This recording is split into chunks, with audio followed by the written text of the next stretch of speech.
지금 지구촌에는 70억의 사람들이 살고 있습니다. 혈통과 인종이 다르고 국적이 다르고 생김새가 다르고 언어도 다르고, 그렇지만 70억 그 모든 사람들의 공통적인 바람이 있습니다. 그게 바로 뭘까요? 복받기를 원하는 것, 행복하기를 바라는 것. 이한교회 성도님들, 이른 아침 주의 전에 나와 하나님께 경배를 드리는데, 여러분에게도 복받기를 원하는, 나 행복하고 싶다 하는 마음이 있습니까?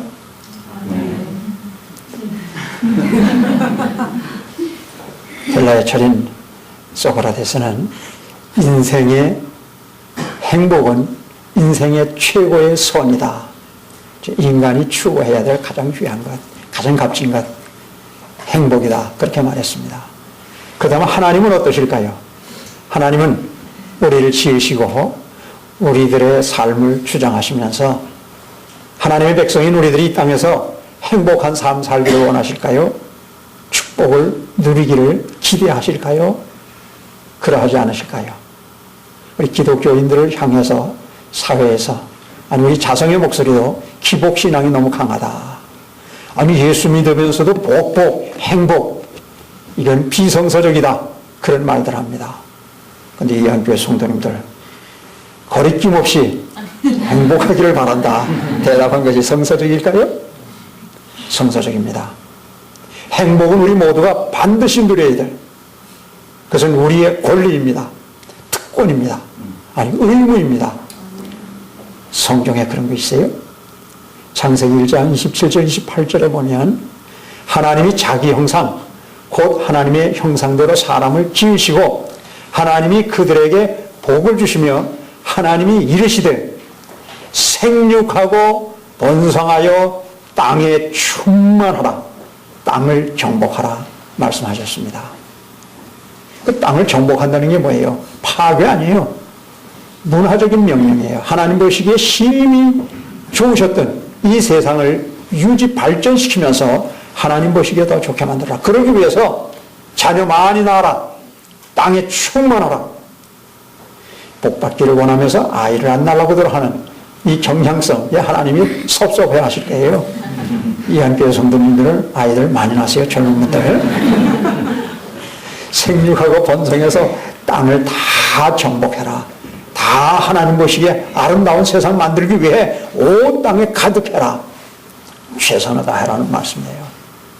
창세기 12장은 하나님께서 택하신 백성에게 어떻게 하시는가, 그 축복을 주셔서 행복을 누리게 하시는 그 대표적인 한 케이스를 거기 설명하셨어요. 아브라함을 부르셨어요. 아브라함에게 뭐라고 하셨죠? 너는 너의 본토 친척 아비집을 떠나 내가 네게 지시하는 땅으로 가라. 거기서 너는 번성해서 아주 창성해. 그래서 네 이름을 내고, 그리고 네가 복의 근원이 될지라. 너를 축복하는 자에게 내가 복 내리고 너 저주하는 자에게 내가 저주하리라. 너는 복이 될지니라. 하나님 그러셨어요. 태초에 인간을 당신의 모양대로 지으신 그 자체도, 그리고 아브라함처럼 택한 받은 모든 자에게 이 땅에 창성하면서 가득하면서 복의 근원 되기를 열망하시는 하나님, 그렇다면 우리는 행복을 추구하는 것 당연한 의무요, 권리요, 특권이에요. 그런데 이 땅에 사는 사람들이 모두 행복을 누리며 살고 있습니까? 교회 다니는 사람들은 다 행복해야 합니까? 그렇지 못한데 문제가 있습니다. 하나님은 우리 모두가 복받기를 원하시는데 왜 복을 못 받습니까? 이한교회가 가을을 맞이해서 비전 축제로 아주 이번 주간에 아마 은혜도 많으셨고 감동도 많으셨으리라 얘기해줍니다. 그런데 과연 우리에게 행복이, 교회 와서 말씀을 들을 때는 그렇다고 긍정이 되어지면서도 막상 삶의 현장에 나가서는, 아니 가정에 돌아가서 조차 우리 마음속에 기쁨이 사라진다면 왜 그런 걸까? 문제 파악이 잘못된데 문제가 있는 게요. 문제 접근이 잘못되었어요. 그 본질적인 행복이 무엇이냐, 행복을 어떻게 하면 누릴 수 있느냐 하는 그 문제 접근, 즉 본질적인 것을 놓치고 비본질적인 것에 매어 달리기 때문에 우리는 교회 나오면서도 말씀을 들을 때는 은혜가 있고 말씀을 들을 때는 기뻐하고 말씀을 들을 때는 행복에 젖는데 현실에 돌아가서는 또 은혜 받기 이전과 같은 우리의 심령이 되어집니다. 공부만 많이 하면 이제 지난주간 우리 아이들 중에 수능고사 본 아이들 있습니까? 성적이 잘 와야 되는데 명문대학 인기학과에 들어갈 수 있어야 되는데 할 수는 있으면 해외에 나가 박사학위라도 받아와야 되는데 아니 그래야 되는데 돈을 많이 벌어야 돼. 돈이라고 하는 것은 그 얼마나 소중한 거냐. 그 행복의 척도가 아니냐. 많은 물질, 지위, 명예 그런 것이 우리를 행복하게 할까요? 그게 행복인 줄 알고 따라가 봤는데 이게 뜬구름 잡는 거라. 아니 내가 원하는 만큼 소유할 수 있습니까? 배우면 더 배워야 할 게 많이 있습니다. 가지면 더 갖고 싶습니다. 이 세상적인 물질적인 것, 우리들이 추구하는 모든 것들은 마치 목마른 사람이 바닷물을 마시는 것 같습니다. 마시면 마실수록 더 목말라 할 수밖에 없는 것. 그런 것이 우리를 행복하게 하지 못합니다. 그렇다면 행복하기를 원하시는 하나님이 행복을 명하셨는데 어떻게 할 때 우리는 행복을 누리며 살아갈 수 있느냐. 먼저 우리는 피조물 의식을 가져야 돼요. 우리는 하나님의 지으심 받은 자들이에요. 언제나 우리는 하나님 앞에 서서 살아감을 명심해야 돼요. 즉 신전 의식을 가져야 돼요. 그러다 보면 하나님의 뜻을 이룰 때 비로소 우리는 하나님이 명하신, 하나님이 그토록 원하시는, 우리도 열망하는 행복한 삶, 복된 삶 살아갈 수 있습니다. 그 다음에 하나님의 뜻이 뭘까요? 오늘 본문 말씀 우리 함께 봉독했어요. 항상 기뻐하라, 쉬지 말고 기도해라, 범사에 감사하라. 이것은 그리스도 예수 안에서 너희를 향하신 누구의 뜻이라고요? 하나님의 뜻이니라. 우리가 항상 기뻐하고 쉬지 말고 기도하고 범사에 감사하면 이게 그리스도 예수 안에서 우리를 향하신 하나님의 뜻이세요. 그 하나님 전지전능한 분이세요. 모든 것을 장중에 붙잡고 임의로 주관하시는 절대자이세요. 모든 것이 하나님의 것이에요. 우리 인간의 노력으로 아니에요. 하나님의 은혜가 임해야 우리는 행복할 수 있어요. 복된 삶을 살아갈 수 있어요.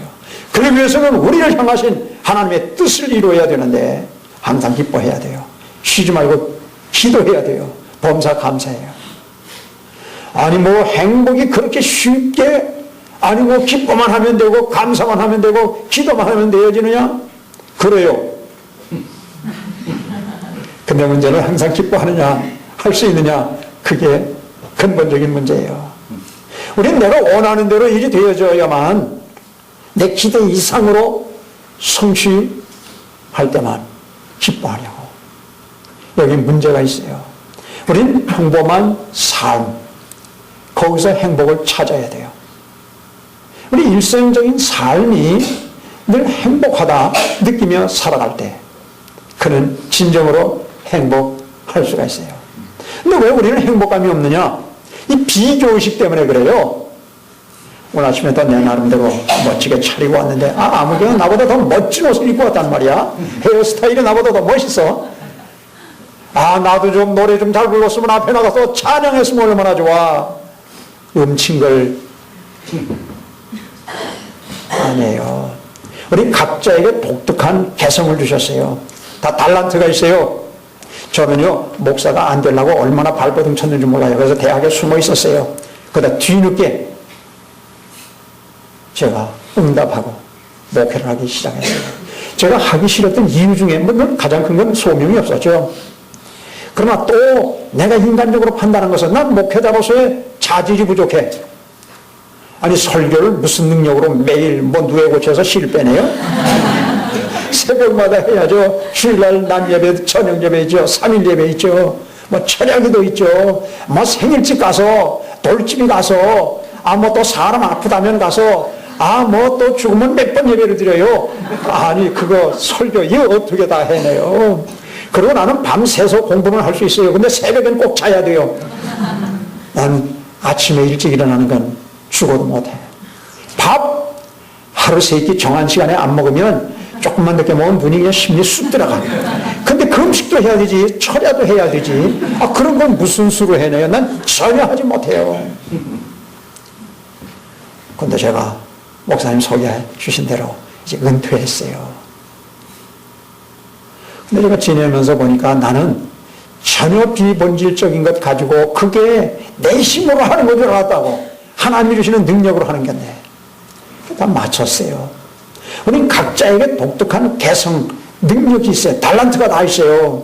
난 노래는 못하지만 뭐 그림을 잘 그린다든지 뭐 운동을 잘한다든지 공부를 잘한다든지 말을 잘한다든지 요리를 잘한다든지 뭐 다양한 각자의 다 능력이 있어요. 그것 가지고 우리는 기뻐할 줄 알아야 되고 감사할 수 있어야 돼요. 근데 우리가 상대적인 박탈감, 이 남이 내 걸 빼앗아 가진 것처럼 이 비교의식, 이런 데서 우리는 기쁨을 잃어버리고 살아요. 놀만 빈센트 폴, 그분은 목사님이면서도 또 박사님이면서 이 적극적인 긍정적인 사고에 추천을 했던 유명한 분이에요. 그분이 세계에서 가장 행복한 사람들이 누구일까 알아봤더니 저 발리 그곳에 있는 사람들, 자바 섬에 있는 발리, 그곳에 사는 사람들이 세계에서 가장 행복을 누리며 살아간다고 그래요. 그분이 일부러 그곳에 일주일 예정으로 찾아갔어요. 이 사람들이 세계에서 가장 행복하다고 하는데, 물론 오래전 이야기죠. 가봤더니 뭐 산업시설이 있는 것도 아니에요. 오락시설도 있는 것 아니에요. 그런데 행복하대요. 많은 사람들이 인터뷰를 해봤어요. 그들이 공통적인 걸 발견했어요. 당신네들이 왜 가장 세계에서 행복하다고 느끼며 살아가느냐? 인터뷰한 다음에 통계를 내서 이렇게 1번, 2번 정했더니 첫 번째 그들이 행복하다고 느끼는 이유가 우리는 가진 것이 없습니다. 두 번째 우리는 단순하게 삽니다. 세 번째 우리는 서로 좋아합니다. 네 번째 우리는 먹을 게 충분합니다. 다섯째 우리는 아름다운 세상에서 삽니다. 거기에 비하면 우린 그만 못해요? 우리는 비교의식, 상대적인 박탈감, 이런 것들 때문에 아니에요. 주어진 나의 환경 속에서 늘 기뻐해야 돼요. 사도 바울 그랬죠. 빌립보서 4장 11절 이하에 내가 궁핍함으로 말하는 것이 아니라 어떤 형편이든지 나는 자족하기를 배웠느니 나는 비천에 처할 줄도 알고 풍부에 처할 줄도 알아. 모든 일곧 배부름과 배고픔과 풍부와 궁핍에도 처할 줄 아는 일체의 비결을 배웠노라. 내게 능력 주시는 자 안에서 내가 모든 것을 할 수 있느니라. 우리는 주어진 삶의 환경 속에서 우리 기뻐해야 돼요.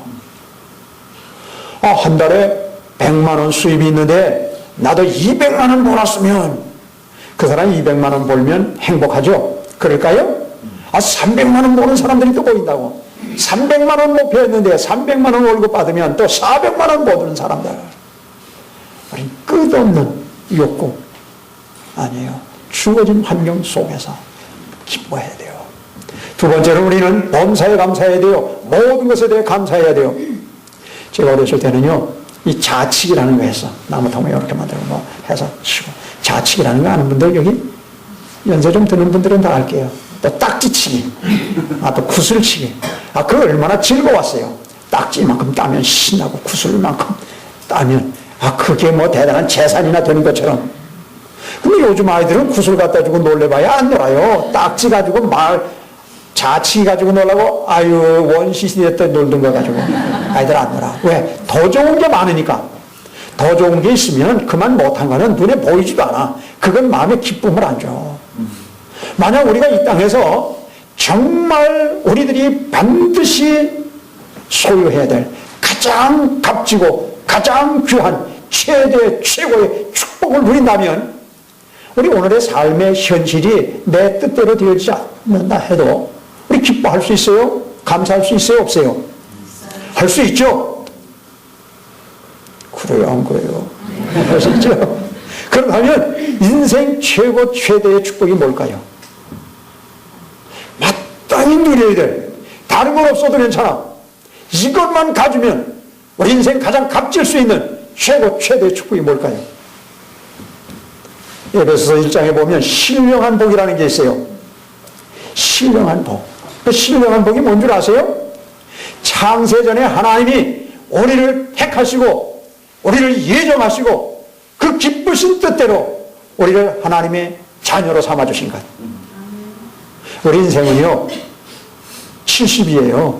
강건하면 80이라도 그 연수의 자랑은 뭐예요? 수고와 슬픔뿐이요 신속기간이 날아가나이다. 잠깐 우리 인생 다 가요. 저는 이 하계동에 대해서 특별한 애정이 있어. 왜냐하면 제가 대학교 다닐 때 학생일 때 교회학교 교사했거든요. 여름 방학 때 여기 하계동 교회라는 게 있어요. 하계리 교회라는 게 있었어요. 제가 태어나고 자라는 것이 요 밑에 중화동이에요. 그 경동제일교회라고 하는데 거기서 우리 집사람은 같이 왔는데 거기서 같이 어렸을 때부터 평생 같이 살게 되리라고는 상상도 못했는데 같이 살게 되었어요. 같이 우리 여기 하계학교 하러 왔었어요. 그래서 여기서 하계학교 이렇게 하고 그리고서 또 채미밭에 가서 채미 먹고 그런데 채미밭 주인에게 아저씨 나 몇 살쯤 돼 보여요? 그런데 내 나이보다 한 두 살 위로 보더라고. 내가 얼마나 흐뭇했는지 몰라. 그렇지 내가 점잖지 나이가 그만큼 됐지. 그런데 지금은 어때요? 누가 나보다 내 나이보다 더 되면 참 재수없게 내 나이보다 적게 되면 참 그 흐뭇하다고. 그런데 그 여름 성령학교 이곳에 와서 했던 그 예배당 모습도 아이들과 같이 했던 것 참외밭 아저씨하고 참외 깎으면서 사먹으면서 이야기했던 것 엊그저께 같았는데 벌써 제가 은퇴를 하게 됐다니 은퇴를 했다니 잠깐이면 지난 인생이에요. 그리고 히브리서 9장 27절에 보면 사람이 한 번 죽는 것은 하나님의 정하신 것이요 그 위에는 심판이 있으리라. 만약 하나님의 택함받은 하나님의 예정 가운데 부름받아 하나님의 자녀가 되지 못했다면 죽은 다음에 심판받아요. 꺼지지 않는 불, 그럼 구데기도 죽지 않는다고 그랬어요. 영원히 예수 안 믿는 사람도 영생해요. 지옥에서 영생하는 거예요. 근데 우리는 예수 그리스도 안에서 영광 가운데 영원한 생명을 누리시다니. 주 예수를 믿으라 그리하면 너와 내 집이 구원이라. 나는 부활이요 생명이니 나를 믿는 자는 죽어도 살겠고 무릇 살아서 나를 믿는 자는 영원히 죽지 아니하리니 이것을 내가 믿느냐. 이 하나님의 말씀이 이렇게 방대해요. 복잡해. 그렇지만 이 말씀의 핵심이 뭐예요? 만약에 이 중에서 한 구절만 뽑는다면 뭘까요? 요한복음 3장 16절. 다들 암송하시죠? 하나님이 세상을 이처럼 사랑하사 독생자를 주셨으니 이는 저를 믿는 자마다 멸망치 않고 영생을 얻게 하려 하십니다. 우리가 예수님을 믿음으로 이게 내 의지대로 믿을 수 있어요? 아니에요. 창세전에 하나님의 택함 받았어야 돼요. 하나님이 예정해 놓으셨어야 돼요. 그래서 우리가 하나님의 자녀가 될 수 있었어요. 그래서 우리가 영원한 생명을 누리다니. 죽는 건 죽는 게 아니라 부활장인 고린도전서 15장에 보면 잠잔다고 그랬어요. 비밀이라고 그랬어요. 세상 사람들은 암만 얘기해도 못 알아들어요. 근데 우리는 알아들어. 왜? 성령께서 우리 안에 좌정해 계시기 때문에. 우리를 택하셨기 때문에 하나님의 자녀이기 때문에 죽어도 다시 사는 죽은 것이 아니라 이 세상 유한한 세상에서 영원한 하나님 나라로 이렇게 우리의 삶의 처소를 옮기는 거예요. 죽은 시체는 썩는데 우리의 영혼이 하나님 나라가 영광 가운데 있고 흙으로 돌아갔던 육체 화장해도 괜찮아요. 죄로 돌아갔던 것 주님이 다시 이 땅에 재림하시는 그날 영광 가운데 거하던 영혼과 흙으로 돌아갔던 그 육체가 만나 변화된 몸을 입고 영원한 영광을 누려요. 그때까지 부름받지 않고 이 땅에 사는 사람들은 곧 그 뒤를 따라서 공중 예수님을 마치 신랑처럼 영적인 신랑으로 모신 신부로서 우리는 먼저 간 성도들과 우리의 조상들과 만나 영광을 영원토록 누리며 살아갈 수 있는 이보다 더 큰 축복이 세상에 어디 있어요. 올겨울은 특별히 춥다고 하대요. 이 추위를 또 어떻게 보내야 하는지. 또 여름은 얼마나 또 지루했고 또 비가 나서 얼마나 고민했고 그런데 비는 또 억수처럼 쏟아져서 얼마나 고생했어요.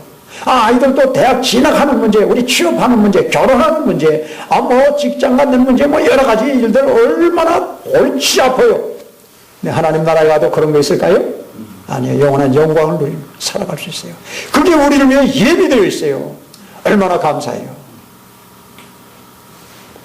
우리는 모든 것에 감사해야 돼요.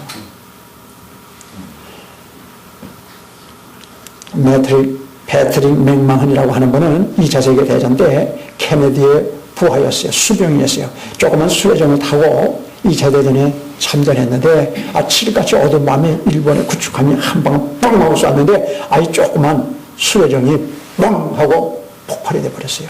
15명이 거기 승선하고 있었는데 2사람이 전사했어요. 그리고 패트릭 맥마흔이라고 하는 사람은 얼굴 손발에 다 화상이에요. 그래서 헤엄을 칠 수 없어, 수영을 할 수 없었어. 근데 케네디가 그때 정장이었거든, 소대장이거든, 육군으로 말하면. 그런데 이 비는 것, 예, 군용 이것을 묶어주고 그 다음에 로프를 거기다 매고는 이를 물고 헤엄을 쳤는데 4시간을 쳤어요. 그 어느 섬에 당도했어요. 그래서 살아났어요. 그 두 분 다 예편했어요. 케네디는 정달을 나가고 이 패트릭 맥마흔 씨는 우체국 직원이 되었어요. 4시간 동안 헤엄을 쳐서 자기를 살려준 은인. 그런데 이분이 1991년 2월 18일 84세로 세상을 떠났어요. 그때 그 아들 윌리엄 맥마흔이라는 그 아들이 이런 말 했어요. 참 케네디 대통령 훌륭합니다. 그분은 대통령이 되어서도 일개 우체국 직원에 불과한 우리 아버지와 계속적으로 교제하셨습니다. 때로는 편지를 보내주시고 그리고 또 전화를 주셨습니다. 그럼 대통령이 되신다면 서너 번 우리 아버지에게 여보게 도움 필요한 게 뭔가 나에게 솔직하게 얘기하게. 근데 그때마다 우리 아버지는 아니 제 생명을 구해 주셨는데 그보다 더 무슨 도움이 필요하겠습니까? 저는 평생 대통령께 감사합니다. 그리고 평생 대통령을 위하여 하나님께 기도하겠습니다. 더 다른 건 필요 없습니다. 아니 우체국 나 국장 좀 되게 해달라고도 할 수 있을 거 아니에요. 아 나도 좀 대통령 근처에 있는 백악관 근처에 있는 우체국 국장으로 좀 부임하도록 해달라고 그러면 더 가깝게 교제하고 내가 대통령 잘 모시겠다고 그럴 수 있을 거 아니에요. 근데 내 생명 구해줬는데 근데 몇 살에 죽었어요? 84살에 1991년도에 아니 자기 육신의 생명을 구해줘 잠깐 더 살게 만들어준 것만 해도 대통령이 얼마든지 더 도와줄 수 있다고 말하는데도 불구하고 내 생명 구해줬는데 무슨 도움이 더 필요하냐 했는데 우리는 영원한 생명을 허락해 주셨는데 임마누엘 되시는 하나님이 언제나 우리와 함께 하시는데 내가 이렇게 열심히 예수 믿는데 교회에 이만큼 열심히 봉사하는데 왜 이렇게밖에 요것밖에 안 되느냐 거기서 우리에게 불만 있는 거 아니에요? 뭐 이 한교회 성도들은 안 그러시겠죠? 우리는 구원받은 이 자체 절대자이신 모든 것을 아시고 모든 것을 하실 수 있는 생명의 주인 되시는 하나님이 우리의 아버지가 되시고 임마누엘 되셔서 언제 우리와 함께 하신다는 이 자체 이것만 가지고도 우리는 감사해야 돼요. 다른 건 좀 부족해도 그렇기 때문에 우리가 분명히 알아야 될 게 있어요. 직업의식을 분명히 가져야 돼요. 우리는 부업에 너무 열중하느라고 본업을 잊어버리고 살아요. 본업이 뭐예요? 예수 믿는 게 본업이에요. 믿으십니까? 너희는 너희 자신의 것이 아니라 너희 안에 계신 성령의 전인 줄 알지 못하느냐? 그러므로 너희의 몸으로 하나님께 영광을 돌려드려라. 고린도전서 6장에 있는 말씀이에요. 그 10장에 보면 먹든지 마시든지 무슨 일을 하든지 하나님의 영광을 위해 하라. 아니 예수님은 하나님이세요. 성부 하나님, 성자 하나님, 성령 하나님 아니에요. 삼위일체 되시는 하나님 아니에요. 그분이 영광의 보좌에 놓으시고 우리 땅에 사는 우리들을 구원해 주시기 위해 우리를 자녀 삼아 주시기 위해 영원한 생명 주시기 위해 인간의 몸을 입고 이 땅에 오셔서 일생 동안 얼마나 고난을 당하셨어요. 처음부터 복음서 보세요. 죽이려 하고 혈안이 되었던 이 율법을 따르는 바리새인들, 장로들, 서기관들, 제사장들 그 속에서 구원의 역사를 이루기 위하여 머리에 둘 것도 없는 그런 삶 사셨어요. 그리고 마지막에는 참혹한 십자가를 지고 우리의 죄를 다 지시고 십자가에 못 박혀 죽으셨어요. 아니 하나님이 죽으시다니 이건 언불성설이에요. 있을 수 없는 일이에요. 그런데도 우리를 구원하기 위해 하나님이 죽으셨다고요. 그 약속대로 사흘 만에 부활 승천하셔서 우리 죽어서 예비하기 위해 하나님 나라 보좌 우편에서 지금도 거기서 뭐 하시는 줄 아세요? 성령님도 말할 수 없는 탄식을 우리를 위하여 빌 바를 알지 못하는 우리를 위하여 뭐 해주신다고 그랬어요? 기도해 주신다고 그랬어요. 로마서 8장집에 가서 보세요. 예수님도 하나님 보좌 우편에서 우리를 위해 기도해 주신다고 그랬어요. 내가 기도를 잘 못했는데도 뭐 잘 되는 일이 있었어요? 성령님께서도 예수님께서도 우리를 위해 기도해 주신다고 그랬어요. 아니 이 은혜 생각하면 얼마나 감사해요. 우리는 감사해야 돼요. 늘 기뻐야 돼요. 그런데 문제는 그렇기 때문에 우리가 예수 믿는 거 하나님의 영광을 드리는 것이 우리의 본업이고, 왜 공부 잘해야 돼요? 왜 직장 잘 가서 섬겨야 돼요? 왜 사업 잘해야 돼요? 왜 가정이 행복한 가정 되어야 돼요? 그것을 통해 하나님의 영광을 드러내야 하는 거예요. 뭐 하나님의 영광 드러내는 거 예수 믿는 게 본업이라고 해서 예배당만 와서 살아라 뭐 그냥 아니에요. 광신자 돼서는 안 돼요. 내 삶의 목적이 어디에 있는지 분명히 알면서 우리 하나님의 영광을 위하여 공부하는 학생들은 학업에 전념함으로 예수 믿는 사람들은 학업에도 역시 저렇게 뛰어나는구나. 예수 믿는 사람은 가정도 행복하구나. 예수 믿는 사람은 직장에서 어떤 일을 맡겨도 늘 기뻐하고 감사하면서 최선을 다하는구나. 사업도 남을 섬기기 위하여, 이 사회를 위해서 공헌하기 위해서, 내 많은 돈 벌어서 부자 되었다고 하는 내 개인적인 어떤 성취감 아니에요. 그렇기 때문에 우리는 잘 돼도 안 돼도 그것에서 하나님의 영광만 드러낸다면, 오히려 잘 못됐기 때문에 실패했기 때문에 하나님의 영광을 드러낸다면 그게 하나님의 축복인 줄 알아야 돼요. 믿으십니까? 우리는 축복이 뭔 줄 알아야 돼요. 내가 잘 돼서 멀리 떠나 멀리 갔다니 철행하고 고뇌하여 탕자처럼 되면 안 돼요. 어려워서 하나님께서 매어 달림으로 인해 내가 하나님께 더 가까이 나갈 수 있다면 그게 축복인 줄 알아요. 이한교회 얼마나 멋있어요. 이름도 멋있어요. 이한교회. 거기가 우리 목사님 얼마나 훌륭한 분이세요. 우리 교회 오셔서도 아주 큰 은혜를 끼쳐주셨던 귀한 분이세요. 이 아버님 참 훌륭한 목회자이셨어요. 동래중앙교회에 담임하시고 이사벨 또 학교에 이사장님 하실 때 그때 제가 가서 뵀어요. 사랑도 제가 많이 받아요. 아주 멋있는 목사님이었어요. 근데 그 아드님도 이렇게 멋있는 목사님께서 이곳에서 목회를 하세요. 그리고 여러분들이 가는 이곳 얼마나 아름다운지 몰라요. 여기 수락산 올라가 보셨어요? 전 불암산은 여러 번 올라갔어도 수락산은 딱 한 번 올라갔던 기억이 나요. 이 수락산 맨 꼭대기 올라가면 여기서 보면 뭐 바위만 있고 아무것도 없는 것 같은데 맨 꼭대기 올라가서 이렇게 동쪽 저쪽에 보면 불타는 단풍 가보셨어요? 지금도 그런지 몰라요. 제가 청년 때 올라가 봤는데 이야 설악산 금강산은 가보지도 못했지만 멀리서는 바라봤지만 육 아닌 그 아름다운 단풍이 정열적으로 불타고 있는 저 수락산 바로 그 밑에 이 아름다운 곳에 이렇게 아름다운 교회 얼마나 좋은 곳이에요. 훌륭한 목사님 모시고 우리가 믿음 생활한다는 것 사실 이게 가장 큰 축복이에요. 교회를 잘 만난다는 것, 좋은 목사님을 모시고 신앙생활한다는 것 인생의 가장 축복이에요. 교회를 통해서 복 받는다는 사실을 여러분들 잊지 말아야 돼요. 교회가 편안하면 저는 4대째 예수 믿은 사람이에요. 저 경동지역교회 초대 장로님이 우리 증조 할아버지고 그 다음에 우리 할아버지도 장로님, 아버지도 장로님. 그렇기 때문에 저는 33살에 그것에서 장로가 되어서 교회를 섬기다가 부름받고 목회를 해요. 그래서 저는 교회의 생리를 너무도 잘 알아요. 그런데 분명한 게 있어요. 교회가 편안하면 가정이 편안해요. 사회생활이 편안해요. 교회가 편안치 아니하면 가정도 편안치 않아요. 직장, 사회생활 다 편안치 않아요. 축복이 교회를 통해서 온다는 사실. 이 교회를 사랑하고 이 교회를 통해 하나님께 영광을 드리고 내 본업은 하나님의 영광을 드리는 일이다. 믿음 생활이다.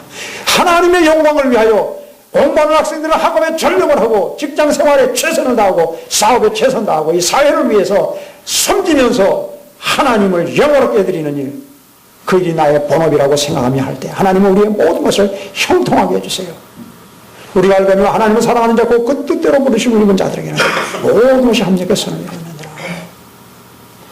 그런데 이 모든 사실 들을 때는 아멘하고 믿는데 막상 현실에 부닥칠 때 이게 머리와 가슴이 달라. 이게 문제야. 그래서 뭐라고 했어요? 항상 기뻐하라 하면서 범사에 감사하라면서 그 가운데 뭐라고? 쉬지 말고 기도해라. 쉬지 말고 기도해야 돼요. 마귀가 우리보다 더 지혜로워요. 더 집요해요. 우리 마음을 뺏어가려고 그래. 너 오늘 설교 듣던 그렇다고 그랬지. 야, 네 현실 생각해봐. 뭘 기뻐할 게 있냐? 뭘 감사할 게 있냐? 그렇기 때문에 쉬지 말고 기도해야 돼. 그래야 성령님께서 우리를 늘 주장해 주세요. 근데 그러기 위해서는 중요한 게 있어요. 먼저 회개해야 돼요. 아무리 기도해도 하나님과 우리 사이에 장벽이 있으면 안 돼. 그 장벽이 뭐예요? 죄의 장벽이에요. 사탄이 가로막으면 안 돼요. 그래서 우리가 하나님 앞에 불충했던 거, 부족했던 거 다 회개하고, 그래서 막힌 담이 하나님과 나와 없을 때 말씀을 붙잡고 하나님의 영광을 위하여 최선을 다해 기도할 때 우리는 환경을 극복할 수 있어요. 하나님의 뜻을 이룰 수 있어요. 그때 늘 기뻐할 수 있어요. 감사할 수 있어요. 우리의 삶은 행복할 수 있어요. 남들에게 덕을 끼칠 수가 있어요. 이게 긍정적인 신앙인의 삶의 자세예요. 우리 이한교회 성도들 이런 삶을 살아 하나님께 영광을 돌려드리고 하나님이 준 축복을 자손 만대에 누릴 뿐만 아니라 이웃과 함께 나누며 살아가는 복된 성도 되시기를 주의 이름으로 축원합니다. 아멘.